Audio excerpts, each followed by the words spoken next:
Hello, everyone. Welcome to the Talk with the Doc show. Today, we're talking about how to reduce your cortisol levels. So we're going to go over how to lower cortisol. We're going to go over what cortisol is, what are some symptoms of high cortisol levels, and what are some causes of high cortisol levels. And then we're going to go over what are some of the things you can do to decrease your cortisol naturally. So actually, we're going to go over 6 things. But for those of you that don't know me, welcome to the Talk with the Doc show. My name is Dr. Shireen Banakter, and I'm a corrective care chiropractor. I'm a functional and detox specialist, and this is our weekly podcast. And for some of you, this is our weekly YouTube videos. So if you have any questions, if you have any concerns, please get in touch with us. You can go ahead to our website, www.harmonywellness-frisco, as in FRISCO.com, and you can connect with us over Instagram, Facebook, YouTube, Pinterest. You can listen to our podcast or watch our YouTube. So again, make sure that you connect with us on www.harmonywellness-frisco.com. Now, you can always, of course, subscribe to our podcast and our YouTube videos. We love that. And we would really appreciate it if you could share these podcasts and videos with those that you love or that you think that they could benefit from this information. We are here, of course, to build a community of inspired individuals that would like to further their health habits and want to bring wellness not only to their own lives, but to the lives of their families and those that they love. So again, welcome to the Talk with the Doc show. And today we're talking about cortisols and 6 steps, 6 things we could do naturally to help with our cortisol levels. So if you find yourself overly stressed, tired, and you sometimes notice that you're gaining weight despite not even changing your diet or your workout frequency, that means that your cortisol levels may be out of whack, and more specifically, they may be too high. Cortisol is often called the stress hormone because it is one of the main hormones that we release when we're under all sorts of stresses and pressures. And from our evolution, you remember what I always talk about this. We have this system called fight, flight, and recently they've added freeze to it, fight, flight, or freeze response that kicks into gear every single time that we are stressed. And we always think about cortisol as something that is bad, but it truly is not a bad hormone. It is meant to save us from what's going on. And there's a lot more to cortisol levels than just our stress response and its unwanted symptom. It is necessary for us to live. So while producing cortisol is necessary for life and helps to keep us motivated, it helps to keep us awake, it is responsive to our environment, maintaining abnormally high circulating cortisol levels can actually become quite dangerous, and it contributes to all sorts of long-term problems. Some long-term use of corticosteroids, so if you've been on any sort of steroids, and chronic stress are probably the 2 biggest contributors to having high cortisol levels. So chronic high cortisol production, it is tied to symptoms like weight gain, like anxiety, like sleep disorders, hormonal imbalances, and fertility problems, in addition to many other problems. The good news is, though, that there are many natural ways to get your cortisol levels in check. For instance, taking adaptogen herbs known to lower cholesterol are fantastic ways to keep your cholesterol levels lower. So what is cholesterol? We have these things called the adrenal glands, and following a signal from a hypothalamus, which is in our brain. Remember, I'm a chiropractor. I'm always talking about the brain and the spinal cord. And the reason I talk about the brain and spinal cord, because it is the brain that controls all the hormones within our body. So hypothalamus and pituitary gland, which are in our brain, are responsible for secretion of cortisol. This is a very important hormone from a class of hormone called glucocorticoids. Cortisol levels should be highest in morning when we wake up at around 7 a.m. and should be lowest at night because they are on a diurnal or a cyclic, a natural clock. Cortisol is present in both chronically stressed individuals and those who are perfectly healthy. So this vital hormone possesses dozens of different purposes within the body. For example, let's actually go over what does cortisol do exactly, cortisol. So it helps to keep us awake and alert. It prevents us from fatigue or brain fog. It keeps our metabolism running. It balances our blood sugar levels. It reduces inflammation and helps with healing. It balances fluid levels based on salt and water intake. It contributes to control over blood pressure. It helps with many cognitive processes like learning and memory function. It allows us to respond and to escape perceived dangers, and it helps to develop fetus during pregnancy. But levels of cortisol rise when our pituitary gland, again, in the base of our brain, produces a hormone we call ACTH, or adrenocorticotropic hormone.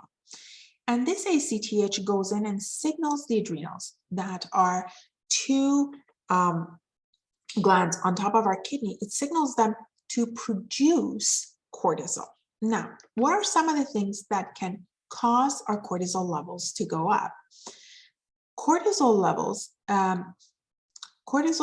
tend to go up when our perceived stress, remember, perceived, not actual, perceived stress goes up. So anything that triggers a negative mental state, things like anxiety, worry, anger, or frustration, it contributes to high cortisol levels.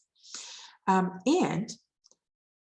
cortisol levels can cause things like depression, or other things that can cause high cortisol levels are things like depression, over-exercising or overtraining, nutrient deficiencies, remember, like magnesium, addiction, higher than normal estrogen levels, malnourishment and eating disorders, liver or kidney disease, of course, obesity, as well as higher hyperthyroidism. So what are some symptoms? When our cortisol levels go up, what happens is we start to have a weight gain, especially around our abdomen and stomach. We start to have a puffy, flushed face. We start to get mood swings and increase in our anxiety.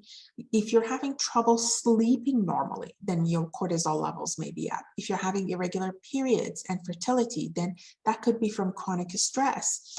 If you're having high blood pressure levels, that could be from chronic high cortisol levels. Acne or other changes in our skin can be from high cortisol levels as well.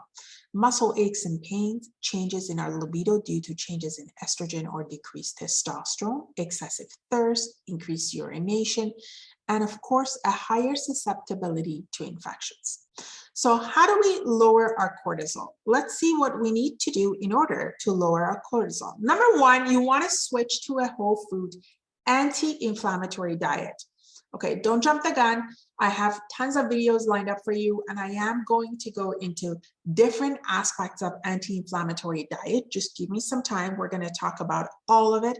By the time you will listen to our video series or to our podcast, you know exactly how to do this. So you want to switch to a whole food anti-inflammatory diet because a poorly managed sugar levels causes inflammation. When you're on an anti-inflammatory diet, we lower the carbohydrates that you're taking, increase the quality of the protein that you're taking, put in a lot of good fats, and that decreases the overall inflammation in your body.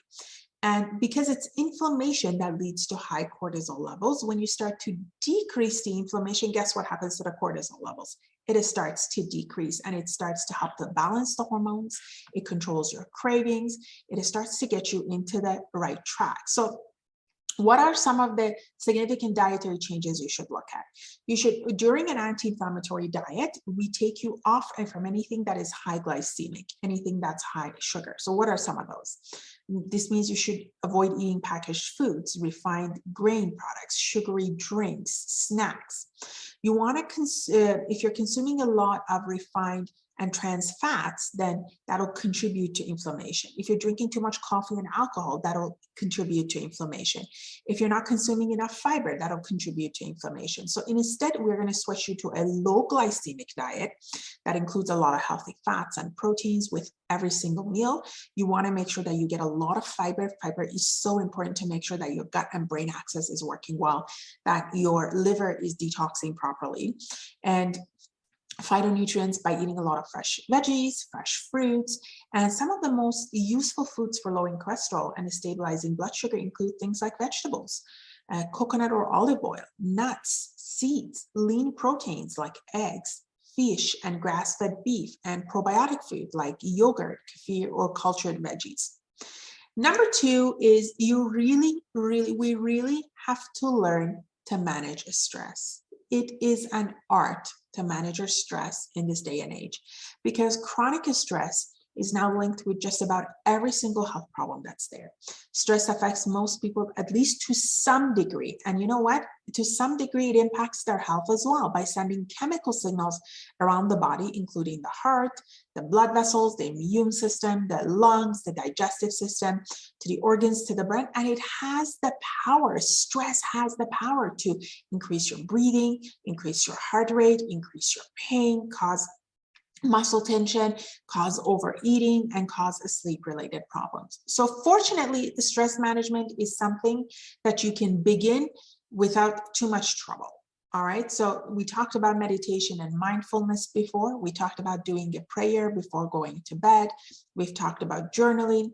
We can talk about deep breathing exercises. Actually, there's a fantastic book by Dr. Herbert Benson, The Relaxation Response. It is great for those of you that want to read it. It really helps with the deep breathing that helps to kick the body's natural relaxation response by activating your parasympathetic nervous system. They call it diaphragmatic breathing. And then, of course, you want to spend time in nature and in outdoors, because the studies show that physical setting plays a huge role in stress reduction. And being in nature is a really well-documented way to promote relaxation. So you want to try for going for walks or runs outside. You want to try spending time at the ocean, walking through forests, gardening at home. Number three is exercise. And of course, exercising regularly, not just exercise. There is research from Harvard Medical School that shows that regular exercise, and they're talking about anywhere between 30 to 60 minutes most days of the week, depending on its intensity, is one of the best ways to manage stress, balance hormones, helps you to sleep better, aid normal metabolic functions like balancing blood sugar level. Of course, the key here is to avoid overtraining and overexerting yourself, which can actually cause even more cortisol to be released. So with exercise and hormone levels,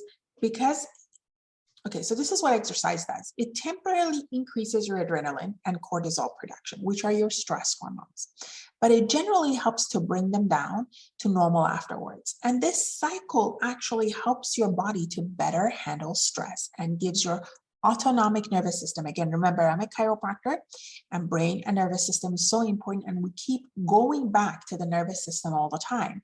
So it helps your autonomic nervous system to be able to control stress and cause a relaxation response. So this means that the next time your stress hormones are rising because of a perceived threat, you should really be able to lower your cortisol levels a lot faster and easier, since your body becomes primed to this during physical activity. So again, exercise is fantastic, but I believe that you gotta first get your brain and the spine checked, start working on that, correcting your structure as well as your nervous system, and then add nutrition, and then add exercise. And also, number four is using things like essential oil. So essential oils, similar to adaptogen herbs, and we're going to go through that. Essential oils are really helpful for fighting stress. They help to balance hormones. So what are some of the essential oils that do that? We could talk about things like lavender, myrrh, frankincense, bergamot. These ones contain potent active ingredients that have been shown to naturally lower stress hormones, reduce inflammation, improve immunity, and help with the sleep and digestive functions. So try inhaling some of these best essential oils for hormones. And if you don't like inhaling them, you can make candles. Make sure that there's an entire system to making candles with essential oils. Hopefully at some point I'll go through them, but you can diffuse them in your home. You can make them into bath soaks or body washes. You can rub them directly on your skin.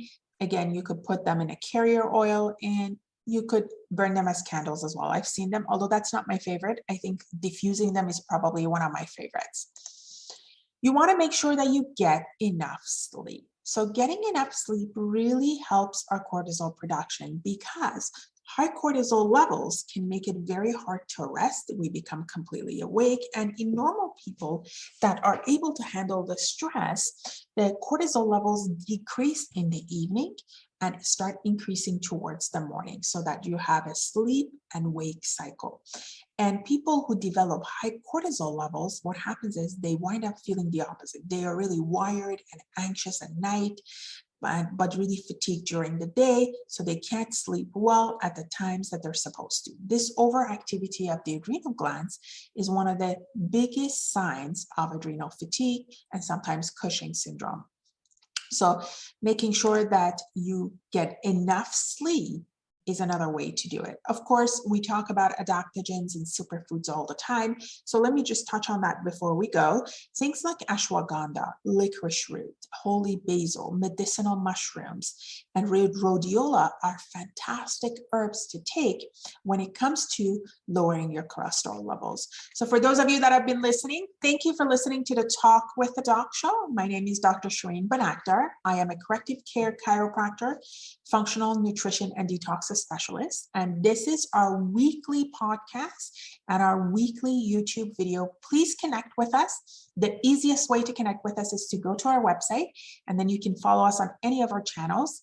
Our website is www.harmonywellness-frisco.com. Again, thank you for listening to the Talk with the Doc show. My name is Dr. Shireen. God bless you, and remember who you are.